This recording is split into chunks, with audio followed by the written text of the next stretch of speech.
बेईमानी बाहर लाता हूं तो इनको जो इकोसिस्टम है वो चिल्लाने लगता है, बोले मोदी हिंदू मुसलमान लाए। अरे मोदी तो ये जो हिंदू मुसलमान के नाम पर देश को तोड़ने वाले लोग हैं ना, उनका कच्चा चिट्ठा खोल रहा है।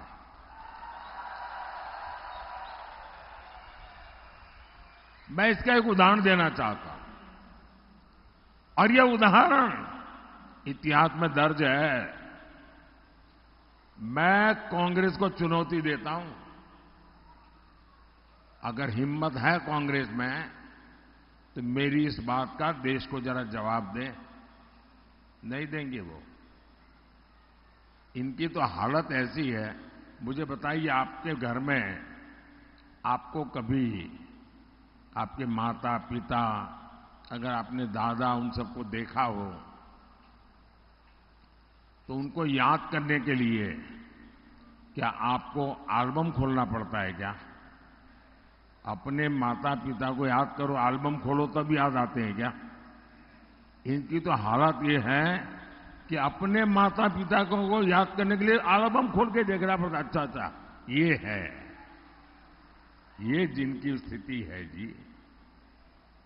भाइयों बहनों, कांग्रेस अपनी सरकार के समय खुले आम कहती थी कि देश के संसाधनों पर पहला अधिकार मुसलमानों का है। और ये डॉक्टर मनमोहन सिंह जी ने कहा, उस मीटिंग में मैं मौजूद था और मैंने इसका विरोध किया था। अब मुझे बताइए, ये कहते थे कि नहीं कहते थे? कहते थे कि नहीं कहते थे? अब कांग्रेस वाले कितने ही चू चू करते रहे, सब अवेलेबल है। हालत ये थी कि कांग्रेस और उसके साथी दलों ने क्या किया, जो डेवलपमेंट का बजट होता है उस बजट में भी दरार कर दी भाइयों। उसमें भी बंटवारा करने के लिए सोचा और उन्होंने कहा अब बजट होगा हिंदू बजट, मुस्लिम बजट। ये इन्होंने सोचा था। क्या ये मेरा देश ऐसे चलेगा क्या? और कांग्रेस चाहती थी कि 15% बजट मुसलमानों के लिए अलग से आवंटित हो जाए। भाइयों बहनों, आप सबसे मैं पूछना चाहता हूं, अब उनको धर्म के नाम पर देश बनाना था, बना दिया। कांग्रेस की मजबूरी थी, दे दिया। अब आप कहोगे कि हिंदू बजट, मुस्लिम बजट, क्या ये देश का भला करेगा क्या? जरा हाथ ऊपर करके पूरी ताकत से बताओ कि मेरी बात समझते हो तो।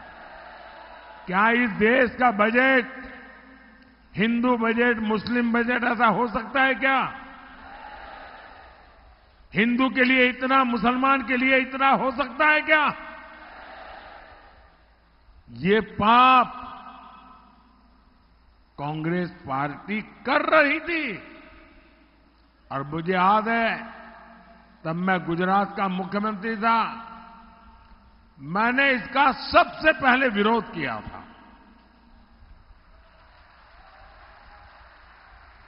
कांग्रेस और इंडिया अलायंस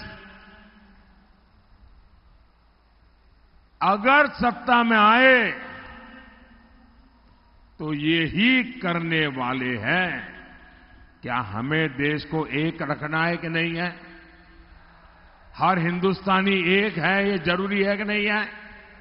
क्या हिंदुस्तानियों को बांटना अच्छी चीज है क्या? मैं आपसे फिर एक बार पूछता हूं, क्या ऐसे लोगों को सिर्फ यहां नहीं, पूरे महाराष्ट्र में एक भी सीट जीतनी देनी चाहिए क्या? एक भी पोलिंग बूथ पे उनका नंबर लगना चाहिए क्या? और मैं महाराष्ट्र के लोगों को बधाई देता हूं।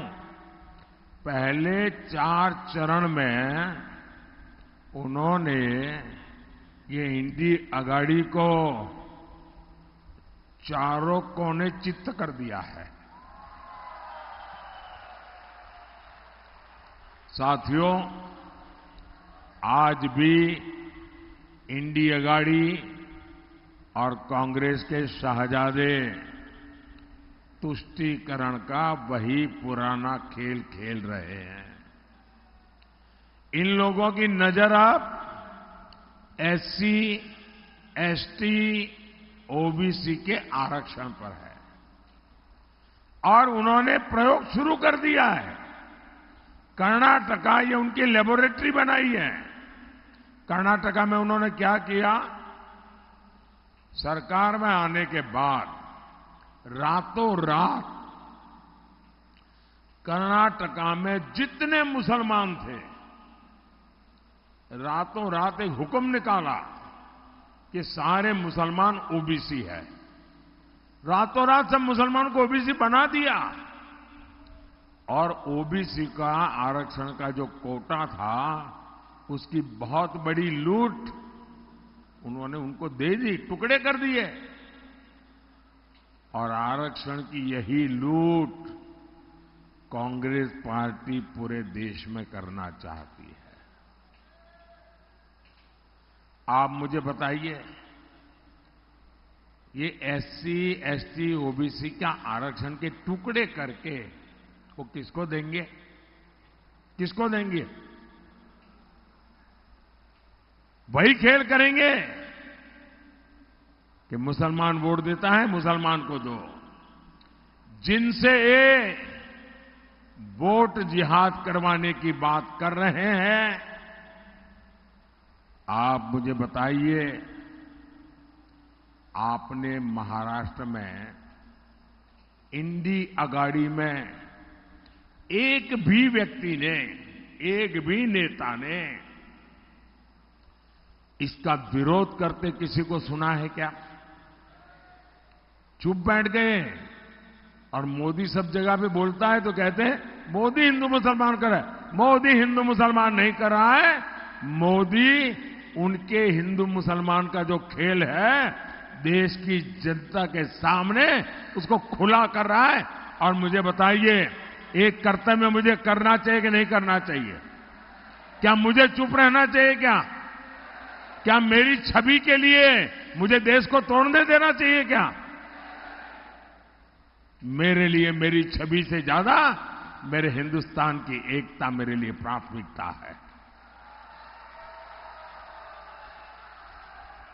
भाइयों बहनों, कदम कदम पर देश को बांटने की सोचने वाले क्या आपके वोट के हकदार है क्या? आपके वोट के हकदार है क्या? साथियों, इंडी अलायंस के लोग जब तक सत्ता में थे, इन्होंने देश कैसे चलाया था? देश के भीतर बाजार सुरक्षित नहीं थे, सिनेमा हॉल सुरक्षित नहीं थे, होटल हो, रेस्टोरेंट हो, रेलवे स्टेशन हो, कुछ भी सुरक्षित नहीं था। और जो आज फर्स्ट टाइम वोटर होंगे ना, उनको तो ऐसी कोई चीज का पता ही नहीं होगा, क्योंकि उस उम्र में उनकी उम्र 5 साल, 7 साल, 8 साल रही होगी। उनको बताना जरा अपने 18, 20, 22, 25 साल के बच्चों को कि कांग्रेस के जमाने में अनाउंसमेंट होता था, कोई लावारिस चीज दिखाई दे तो छूना मत। रेलवे स्टेशन पर, एयरपोर्ट पर, बस लावारिस चीज दिखाई दे, कहीं लावारिस टिफिन दिखाई दे तो दूर रहना, पुलिस को बताना। कहीं लावारिस बैग दिखाई दे तो दूर रहना, पुलिस को बताना। कहीं लावारिस कुकर दिखाई दे, दूर रहना, बम होगा। ये लावारिस वाली चीजें यानी एक प्रकार से जीवन का हिस्सा बन गई थी और कहीं पर भी बम फूटते थे। भाइयों बहनों, 2014 के बाद आपके कान पर लावारिस से दूर रहो ऐसा आया क्या? ये खेल करने वाले लावारिस हो गए कि नहीं हो गए? साथियों, 10 साल पहले आए दिन बम धमाके होते थे कि नहीं होते थे? अगर आपको याद हो तो बताइए, नहीं है तो मत बताना। बम धमाके होते थे? जरा हाथ ऊपर करके बताइए, बम धमाके होते थे? आतंकवादी खुलेआम धमकियां जारी करते थे कि नहीं करते थे? सीमाओं पर गोलीबारी, राज्यों में नक्सली हमले, ये रोज की बात थी कि नहीं थी? लेकिन कांग्रेस की सरकार क्या करती थी? वो पाकिस्तान से गुहार लगाती थी और कांग्रेस अमन के कबूतर उड़ाकर फोटो निकलवाती थी जी।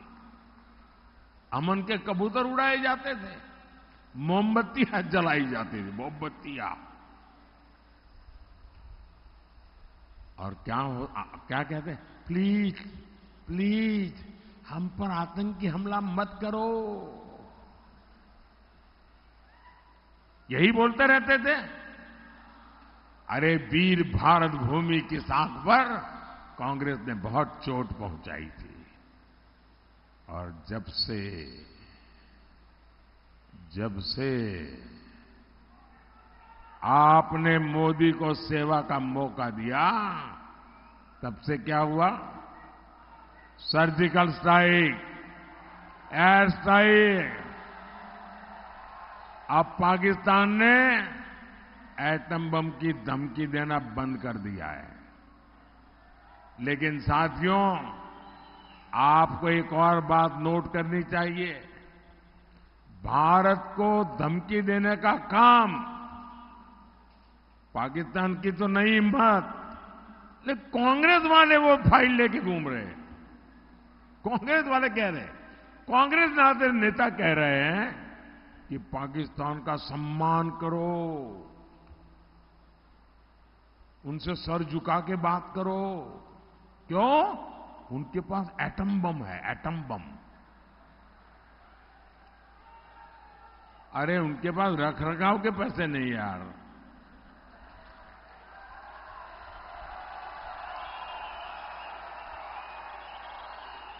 कोई मुझे बताए, जब कांग्रेस सरकार में होती है, कांग्रेस जब सरकार में होती है तो धमकी पाकिस्तान देता है, और कांग्रेस बाहर है तो पाकिस्तान की ओर से वो खुद धमकी दे रहे हैं। पाकिस्तान अपनी संसद के भीतर स्वीकार करता है कि उसने आतंकी हमले करवाए, लेकिन यहां कांग्रेस और इंडिया अघाड़ी के लोग उसे क्लीन चिट देते हैं। कोई जरा बताइए ऐसा क्यों है? इंडिया अघाड़ी वाले पाकिस्तान की तरफ से बैटिंग क्यों कर रहे हैं? भाइयों और बहनों, कांग्रेस की मानसिकता तो हमेशा तुष्टीकरण वाली रही है, लेकिन बाला साहब की बात करने वाले भी कांग्रेस का कुर्ता पकड़ करके खड़े रहे हैं। कांग्रेस अलगाववादियों, आतंकवादियों का समर्थन करती है। नकली शिवसेना उसके साथ खड़ी है। कांग्रेस के लोग छत्रपति शिवाजी महाराज का अपमान करते हैं।